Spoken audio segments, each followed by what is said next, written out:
We've been conducting research on the New Zealand Taxpayers Union and how they talk about who counts as a citizen. This is the fourth video in our series unpacking our findings, and we're diving into why any discussion of citizenship in Aotearoa needs to start with Te Tiriti and Māori sovereignty, not the payment of taxes.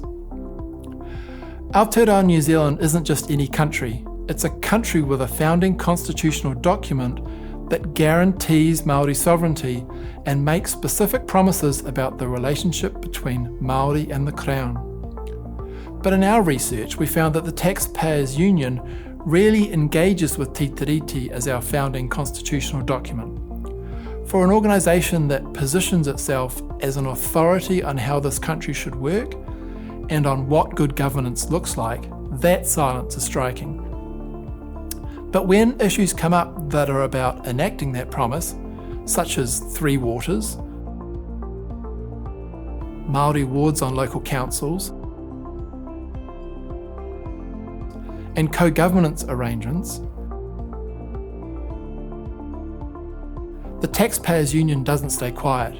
It campaigns hard against them. And the framing is always that this is undemocratic and unequal on the basis of race. At first glance, that framing sounds reasonable, but it takes a constitutional right and recasts it as a privilege, erasing Māori sovereignty. When the Taxpayers Union does this, it positions itself as willing to say what others won't, to be the brave truth-tellers in a debate they say is dominated by political correctness. This is a well-worn move.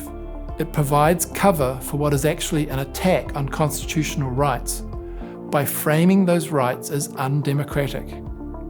This encourages their supporters to see themselves not as opposing Māori rights, but as defending equality.